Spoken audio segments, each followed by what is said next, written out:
All right, well, let's hear what he's got to say. He got a standing ovation on the way in. He'll no doubt get one on the way out too. Good morning, everybody. Here is Nigel Farage, leader of UKIP. Thank you for that warm reception.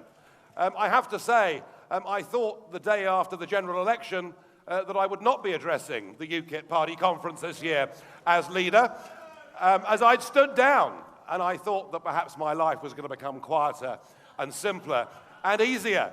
But it was because of the overwhelming response I had from you, the members, the candidates, the National Executive Committee of the party, and one or two wise people saying, Nigel, if you've spent more than 20 years preparing for an in-out referendum, perhaps you'd better lead UKIP into the campaign, and so I'm here.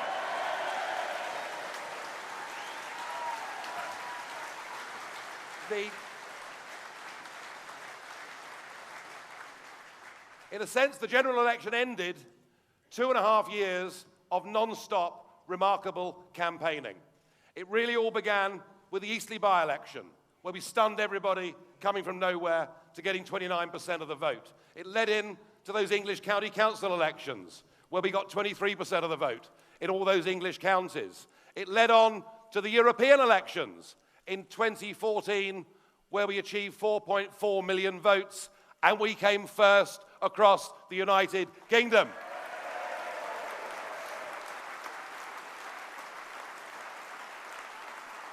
And it led on to the remarkable victory in the Clacton by-election from Douglas Carswell.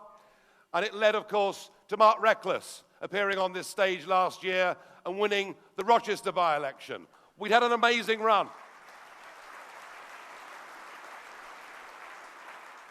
But the general election, in many ways, was a whole different ballgame, up against parties that were bigger, stronger, and better funded than we were. And goodness knows we tried.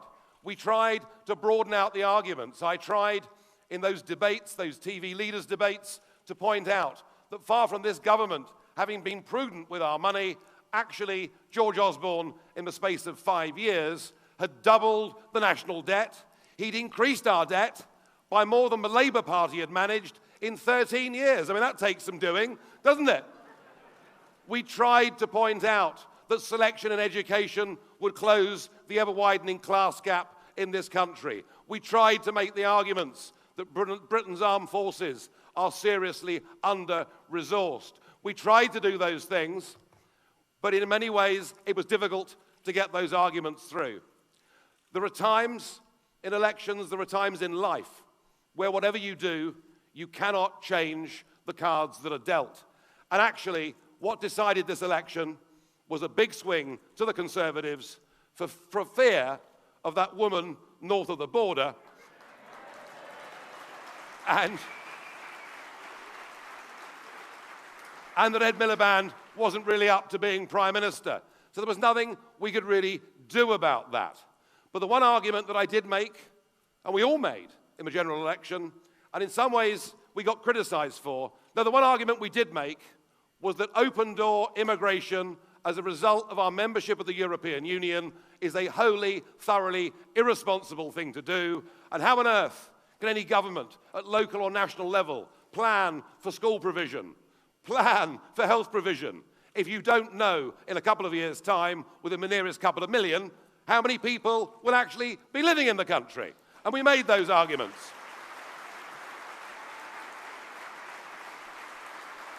And we made the argument. We made the argument that immigration can be a good thing for Britain, but that what we want is not an open door to cheap, unskilled labour. What we want is an Australian-style point system so that we can decide the quality and quantity of who comes to Britain. Well, I was told that I'd put too much emphasis on this, that we should talk about other things that people are really concerned about. Well, I did try 9 days before the general election in a speech in the European Parliament in Strasbourg to point out that Mr. Juncker's implementation of the EU common asylum policy would lead to an exodus of biblical proportions. No one noticed what I said at the time, but I think the events have proved me to be right.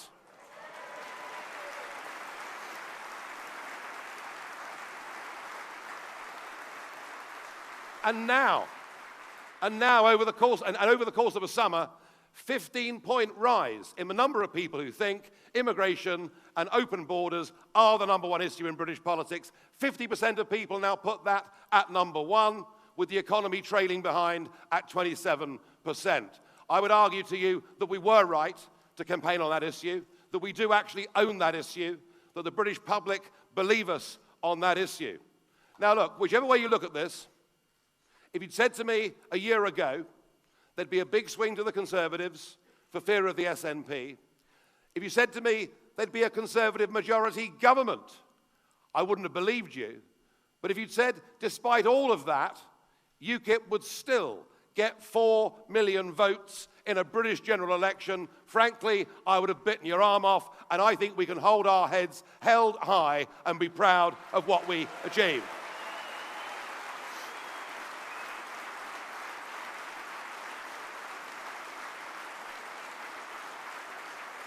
I really do.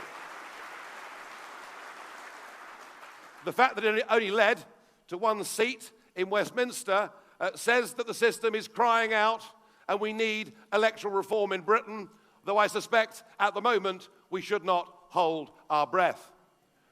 But one really good thing, one really amazingly brilliant thing did come out of the general election, and that is that we are going to have an in-out referendum on our membership of the European Union, and that would never have happened without the collective efforts of everybody in UKIP.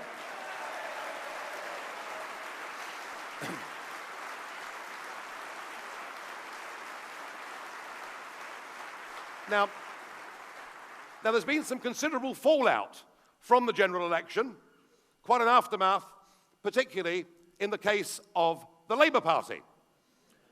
Now, the great myth that the commentariat have talked about for years is that UKIP would hurt the Conservative vote and therefore lead to a Labour government. And what we saw, and particularly in the Midlands and the North, what we saw was UKIP tearing great big chunks out of that Labour vote.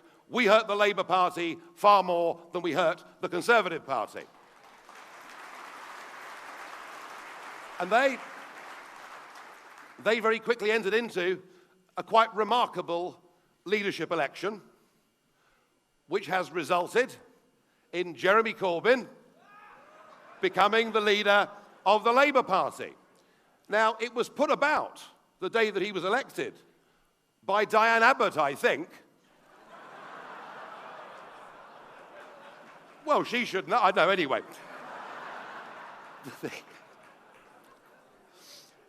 It was put about by Diane Abbott that Jeremy being in charge of a Labour Party would mean that all of those voters who deserted Labour and gone to UKIP would come back.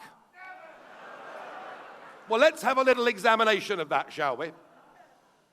Do you honestly think that Labour voters that came to UKIP in Doncaster agree with Mr. Corbyn that we should get rid of the Queen? No.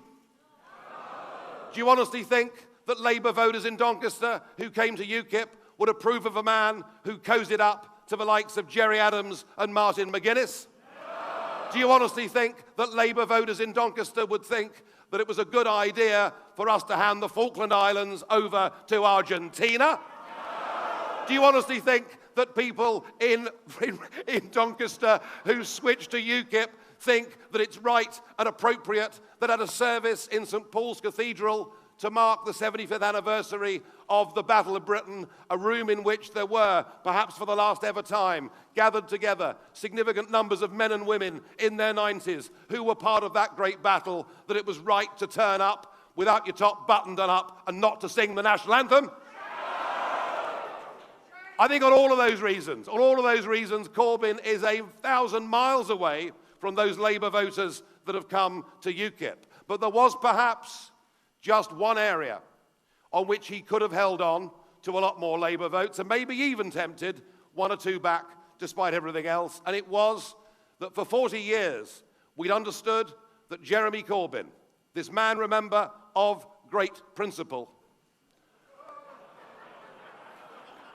that Jeremy Corbyn, having been an avowed admirer of Tony Benn and Michael Foot, that Jeremy Corbyn was opposed to Britain being a member of the European Union because he believed that it damaged us as a nation-state democracy. And so there was room to believe that Corbyn would stick to his beliefs. And yet, within a week of being in charge of a Labour Party that has now become completely, obsessively Europhile in every way, and under pressure from his shadow cabinet and under pressure from his backbenches, he has capitulated on that great issue of principle, and he has said he will support Britain remaining in the European Union regardless of what Mr. Cameron comes back with. And I now think and believe that a whole new flank of the Labour vote in the Midlands and the North and Wales and right across this country, I believe that a whole new flank of the Labour vote is there for UKIP. I think Corbyn is a gift to UKIP.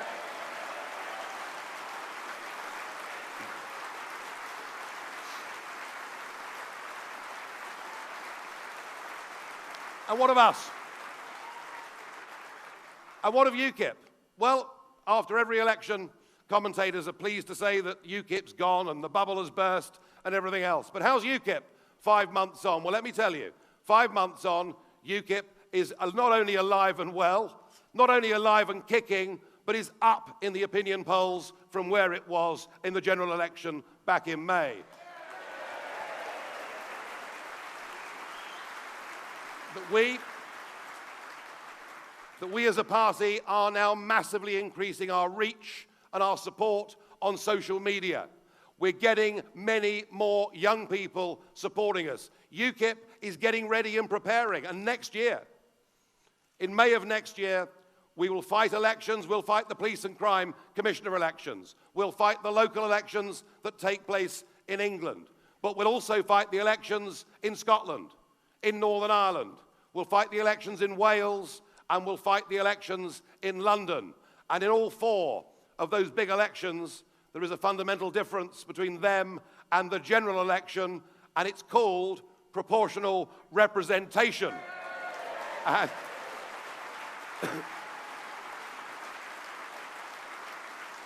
And I think UKIP will significantly increase its elected representation in this country in those elections, and we will maintain our position as the only UK party with elected representation in all 4 corners of the United Kingdom.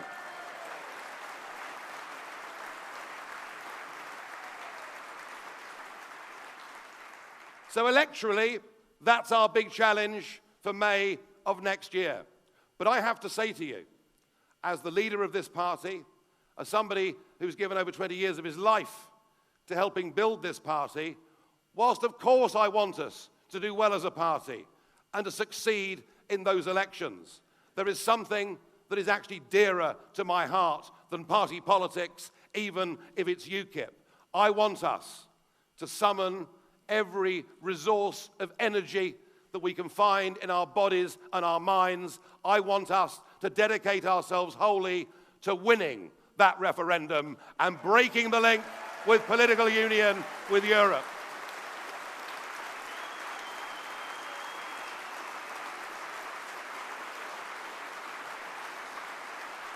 Thank you.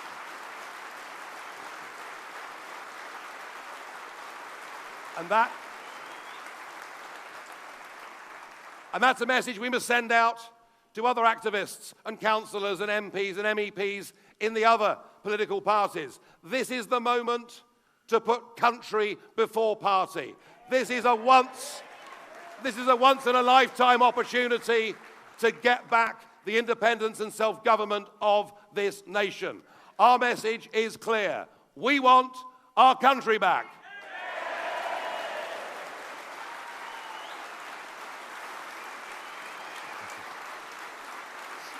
Thank you. Now,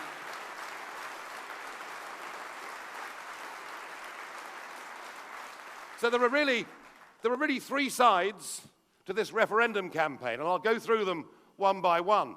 There's the in campaign, and we know who they are. It's Sir Richard Branson.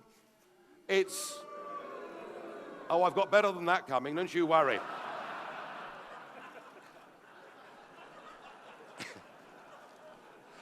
it's Tony Blair.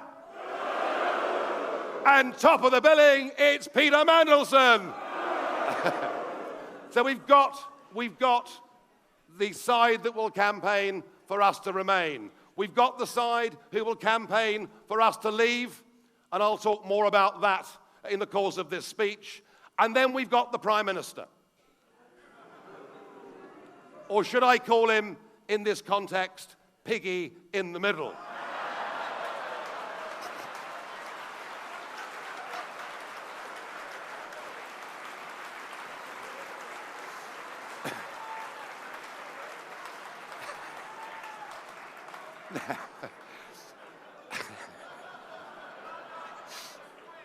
Well, I enjoyed it anyway. Now, there are some in the wake of the general election. There are some, as I would call them, soft Eurosceptics, who have suggested that our best policy is to stand still, to let Dave do the renegotiation, to see what he comes back with, and then to make our minds up. There are even some in the soft Eurosceptics who think we should be pushing for a 2-referendum strategy, that we should vote to leave in order to renegotiate a better deal. And my message to those people is you are fundamentally wrong.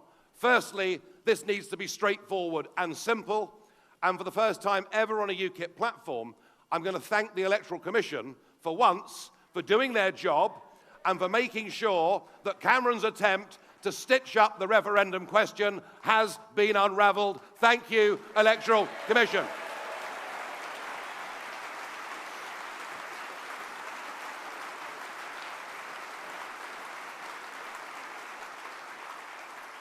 But to wait would be a terrible, terrible mistake.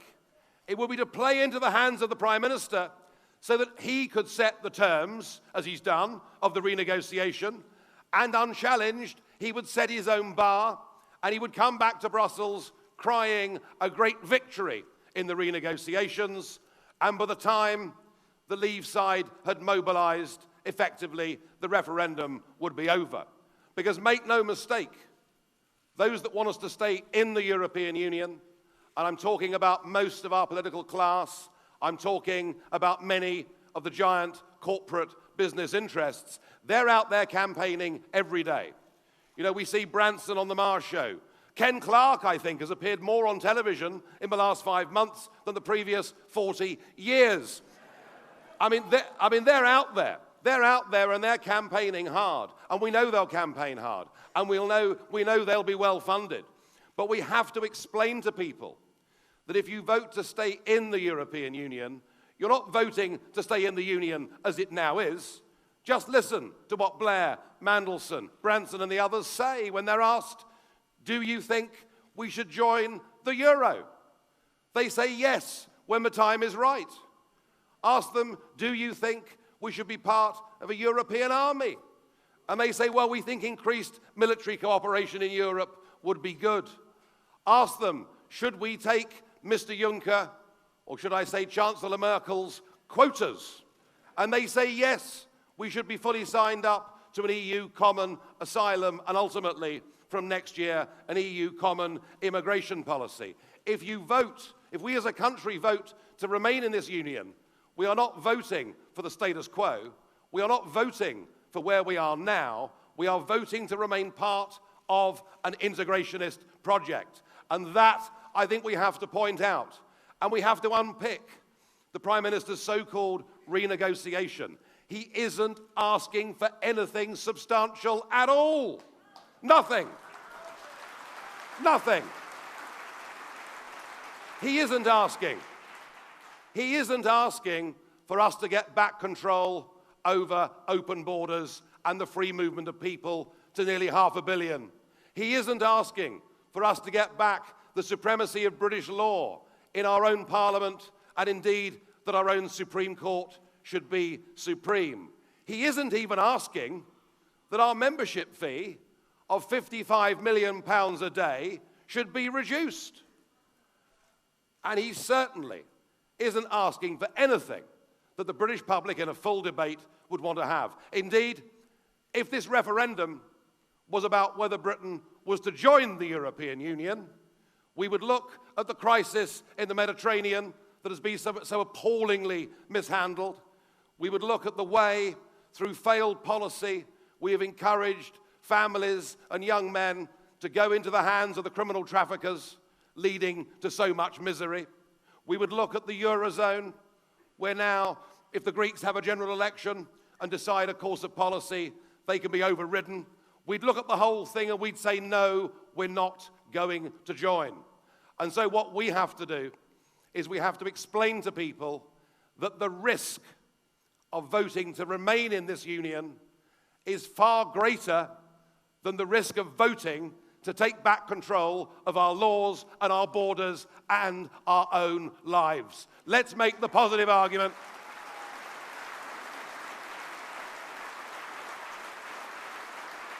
Let's make the positive argument. Let's make the positive argument for trade with Europe, for cooperation with Europe, for being good next-door neighbours with Europe. Let's make that argument. But let us, as has been said already this morning, let's talk about the world. Let's talk about Britain's place in the world. Let's talk about who we are as a people. You know, surely we should be able and capable to negotiate our own trade deals on the world stage.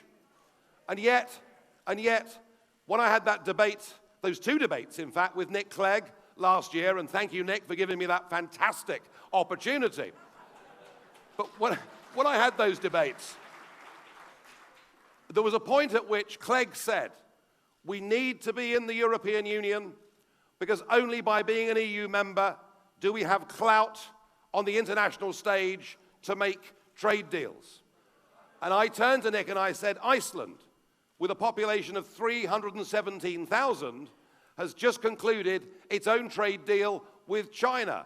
If Iceland is big enough and strong enough to make its own trade deals, I'm damn sure that we are big enough and strong enough to make our own trade deals.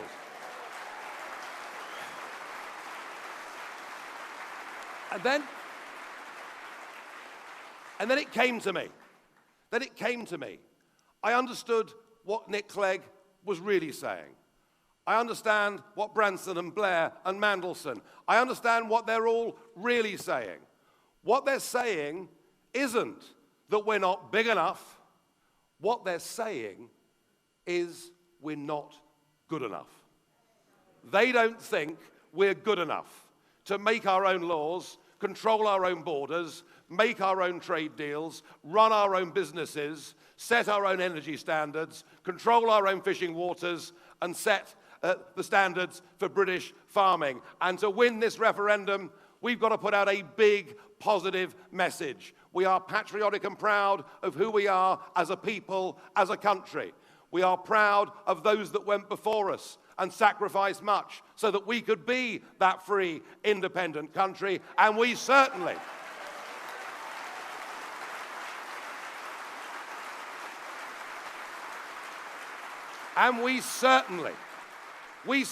believe that Britain is good enough, that we are good enough to stand on our own 2 feet and trade with the world. We'll win this with that big, strong, positive message. We really will.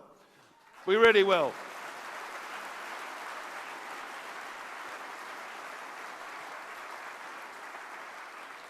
But one of the problems with the Eurosceptic movement in this country is it has been, for all the 25 years that I've been involved with it, it has very often been fractured.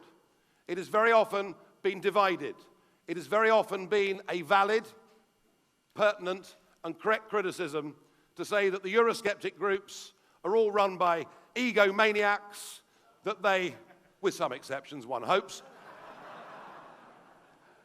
that the groups are all run by egomaniacs, that they can never work with each other, that they all hate each other, that they're more concerned with who is top dog on our side of the argument than fighting the enemy. And that, I think, is what is the most significant thing about today's UKIP conference. Yes, we're here as a party getting ready to fight those May elections next year, getting ready to have more electoral success, getting ready to build our base of elected representatives. But the single most important and significant thing about this conference is that what I have to say to you is I am just massively impressed with what Aaron Banks and the men and women around him have done in putting together the non-political party umbrella group of Leave.eu. I'm impressed. I'm impressed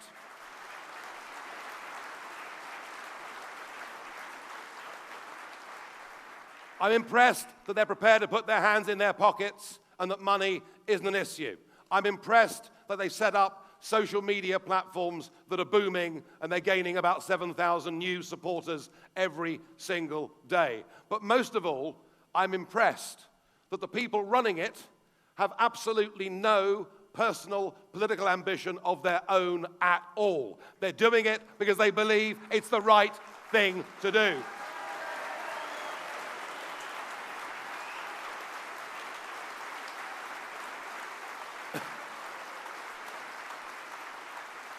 And I think that what Leave.eu have done is remarkable because they have managed to get every single one of those groups who is committed to leaving the European Union for the first time ever together under their umbrella, and that is an absolutely fantastic achievement, and we should congratulate them for doing it.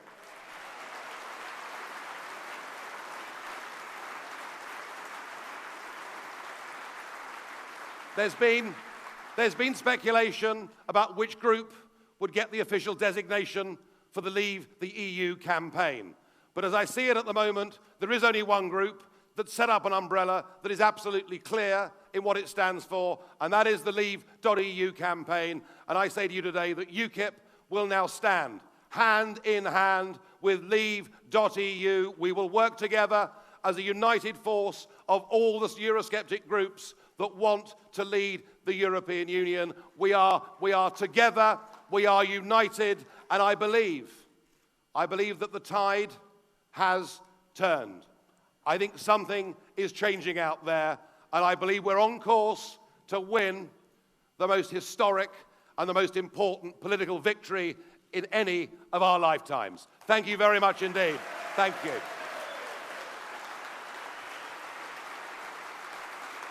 All right, thanks. Good. Okay. And Nigel Farage finishes his address to the UKIP conference in Doncaster at the racecourse there. Relatively short by party leader standards these days. He spoke for just about half an hour, started a little early and has finished just after 12:30. He immediately began on immigration, which is the favourite theme of UKIP, other than leaving Europe. Indeed, they see the two as being intertwined. He said that he had been the first to warn against an open-door policy. He wanted an Australian point system. He said that they had lost or didn't do well enough in terms of getting more seats at the election because of, quote, that woman from north of the border, by which I assume he means Nicola Sturgeon, saying that the Tories had frightened people into going back to the Tories at the prospect of Mr Miliband and Miss Sturgeon working Britain together. There he's taking the applause of the crowd there. He said that the UKIP own the issue of immigration, that he'd predicted an exodus of biblical proportions coming into Europe, leaving the Middle East into Europe, and that's what's happened. He thought that Mr Corbyn, the new Labour leader, was a gift for UKIP. He said UKIP was up in the opinion polls. I must say the latest one I saw had them at about half the vote they got at the general election. And then he talked about the need to fight and to win the referendum to get Britain out of the European Union. He said that much as he loved UKIP, he was dedicated to something even bigger, and that was to winning the referendum. It was more important than UKIP. It was time to put country before party.